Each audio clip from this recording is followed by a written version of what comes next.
How to remove view insights from Instagram post. Hi everyone, I'm here to assist you today. Without any delay, let's jump right in. First, open Instagram on your device. Then, click on your profile at the bottom right. Then, click on three lines at the top right corner of your screen.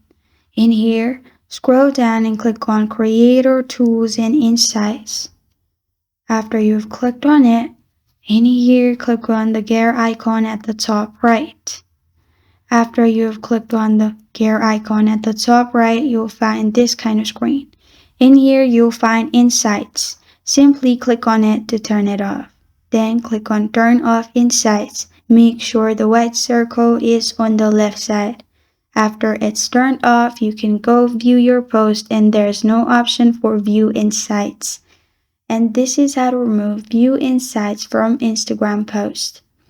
Thank you for joining me today. If this video helps you out, please leave a like and subscribe for more. Got a question or want to suggest a topic? Comment below. Thank you for watching.